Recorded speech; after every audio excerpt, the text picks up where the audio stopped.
Sadar Berita tanggal 6 Oktober 2020 mengenai perpajakan. Selamat menyimak semuanya. Ya, terima kasih atas waktu yang telah diberikan kepada saya. Hari ini kita akan membahas tentang perekonomian Indonesia mengenai pajak selama pandemi virus corona ini. Untuk mengupas informasi lebih lanjut, kita akan mewawancarai Saudara Denny Visaro selaku peneliti DDTC, juga ada Ibu Sri Mulyani, juga ada Bapak Ridwan Kamil, dan kita juga akan meminta tanggapan Ibu Pufit selaku masyarakat dan juga Mas Apri selaku mahasiswa Sanata Dharma. Ya, kita tahu bahwa pandemi virus corona ini telah merembet di berbagai negara termasuk Indonesia. Sehingga pada akhirnya instrumen pajak dipilih sebagai salah satu alternatif penyelamat perekonomian dalam negeri. Akibatnya, penerimaan pajak pun berkurang. Maka, dari itu saya akan bertanya langsung kepada peneliti DDTC, yaitu Denny Visaro. Ya, bagaimana penerimaan pajak pada kuartal pertama 2020 di Indonesia? Kepada saudara kita, Denny Visaro, kami persilakan. Sebenarnya sudah bisa kita lihat di kuartal pertama hingga Maret itu kita sudah minus 2,5%. Jadi prediksi untuk tahun ini penerimaan pajak itu akan turun sampai 5,9% dibandingkan tahun 2019 ya. Oh ya, jadi seperti itu. Ternyata penerimaan pajak akan turun 5,9% dari dibanding 2019 yang sebelumnya. Nah, berikutnya saya dengar ada beberapa instrumen pajak yang minus setelah digunakan untuk penanganan COVID-19. Itu adalah PPh, Badan Pajak dalam Rangka Impor. Apakah hal tersebut benar? Bagaimana tanggapan Saudara Denny? Ya memang benar, terdiri dari penerimaan yang paling terdampak adalah penerimaan yang berasal dari PPh Badan ya. Kemudian yang negatif juga pajak-pajak yang berbasis impor. Yang masih positif yaitu PPN.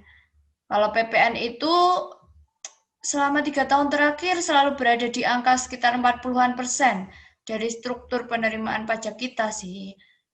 Masih tumbuh double digit lah. Nah ini tuh bisa jadi ya salah satu harapan kita ke depannya nanti, PPN itu. Bagaimana pemerintah bisa tetap mempertahankan penerimaan PPN. Kemudian yang paling sedikit,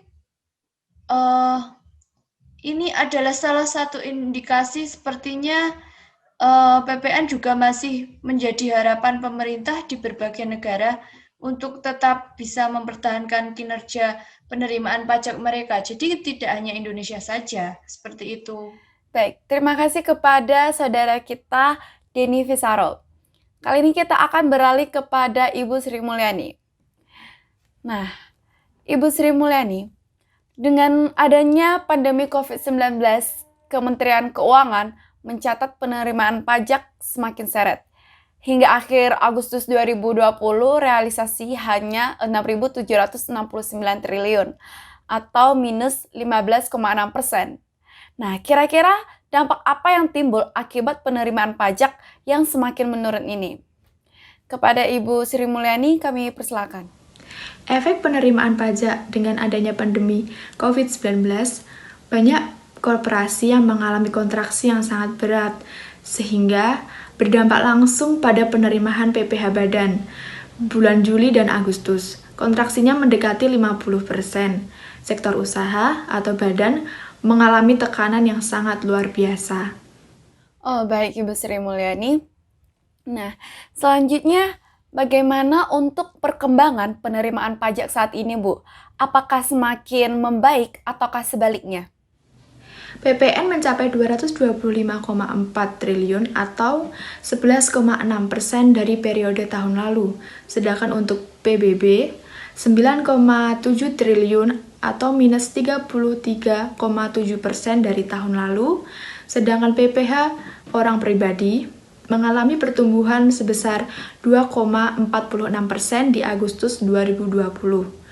PPh Badan pada Agustus 2020 mengalami tekanan yang sangat berat sehingga terjadi minus pada 27,52%. Ya, baik. Terima kasih kepada Ibu Sri Mulyani atas informasinya. Nah, sekarang kita akan beralih kepada Bapak Ridwan Kamil membahas tentang potongan PKB. Nah, bagaimana Bapak dengan diberlakukannya potongan PKB ini, sedangkan kondisi pajak saat ini juga sedang lusu-lusunya? Bisa dijelaskan mengapa hal tersebut bisa terjadi? Kepada Bapak Ridwan Kamil, kami persilakan. Tentu sasarannya adalah masyarakat. Seperti yang kita ketahui bersama, pandemi COVID-19 pada akhirnya menghambat aktivitas ekonomi baik itu makro maupun mikro. Diharapkan dengan adanya pemotongan pajak ini memberikan angin segar bagi para pelaku ekonomi ataupun masyarakat agar tidak terlalu terbebani dengan berbagai macam tuntutan pajak. Pasti akan memuluskan roda perpajakan meskipun pendapatan pajak tidak lebih besar dari sebelumnya. Meskipun dari serangkaian kebijakan sekaligus pelayanan tersebut terlaksana, dikenakan beberapa ketentuan bagi masyarakat, sebab diskon PKB sebesar 2% diberikan kepada seluruh masyarakat Jabar yang melakukan pembayaran pada saat jatuh tempo sampai dengan 30 hari sebelum jatuh tempo. Kemudian, apabila pembayaran dilakukan lebih dari 30 hari sampai dengan 60 hari sebelum jatuh tempo, maka diskon yang diberikan sebesar 4%. Potongan 6% diberikan apabila pajak PKB yang dibayarkan dengan rentang waktu 60 hari hingga 90 hari sebelum jatuh tempo. Jika melakukan pembayaran antara 90 hari hingga 120 hari sebelum jatuh tempo, maka angka diskonnya menjadi 8%. Terakhir, potongan 10% untuk yang melakukannya, pembayaran pajak PKB dengan masa 120 hari hingga 180 hari sebelum jatuh tempo.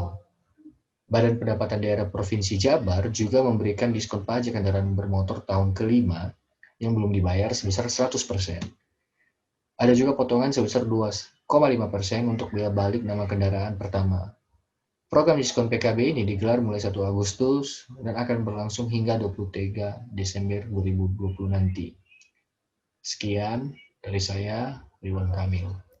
Ya, terima kasih Bapak Ridwan Kamil atas informasi jelasnya. Baiklah, kita sekarang akan meminta tanggapan masyarakat, yaitu Ibu Pufit.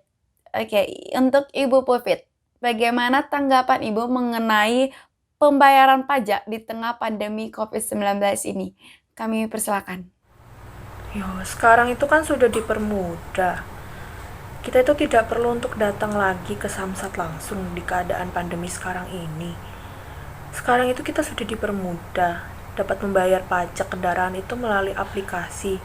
Nama aplikasinya itu aplikasi Samsat Online Nasional.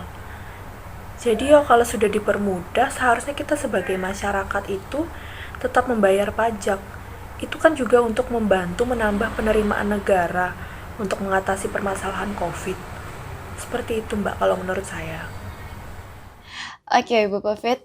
Nah, kemudian apakah Ibu sudah tahu mengenai diskon pajak di daerah Jawa Barat? Bagaimana tanggapan Ibu mengenai hal tersebut? Tentunya saya sebagai warga Jawa Barat itu pasti sudah tahu mengenai diskon pajak ini ya Mbak. Dan saya senang diberikan keringanan untuk pembayaran pajak kendaraan. Karena kan hal ini juga memicu masyarakat yang lain untuk segera membayar pajak. Jadi saya yakin semua masyarakat Jawa Barat itu pasti senang dengan berita ini. Seperti itulah Mbak. Oke, terima kasih Ibu Pufit atas ketersediaan waktunya. Kali ini kita akan meminta tanggapan salah satu mahasiswa, yaitu Mas Apri. Untuk Mas Apri sendiri, melihat hal ini, apa sebenarnya pendapat Anda tentang potongan pajak yang dilakukan? Oke, Mas Apri, kami persilakan. Nah, jadi gini, penurunan penerimaan pajak tidak ada hubungannya dengan situasi pandemi yang dihadapi Indonesia saat ini. Sebab penurunan pajak memang sudah terjadi sebelum adanya pandemi. Jadi jangan pandemi yang disalahkan. Ini ada masalah dengan perpajakan kita. Penerimaan pajak yang loyo ini makin menjadi setelah adanya pandemi COVID-19 ini. Sehingga utang Indonesia makin menumpuk dan pemerintah tak mampu menanggung beban. Nah, menurut saya jika ingin menekan anggaran, seharusnya pemerintah menahan pembangunan fisik dan anggaran, fokus dialokasikan ke sektor kesehatan. Ya, sekian dari hasil informasi yang telah kita dapatkan mengenai pajak selama pandemi COVID-19 ini. Semoga dapat bermanfaat untuk kita semua. Terima kasih.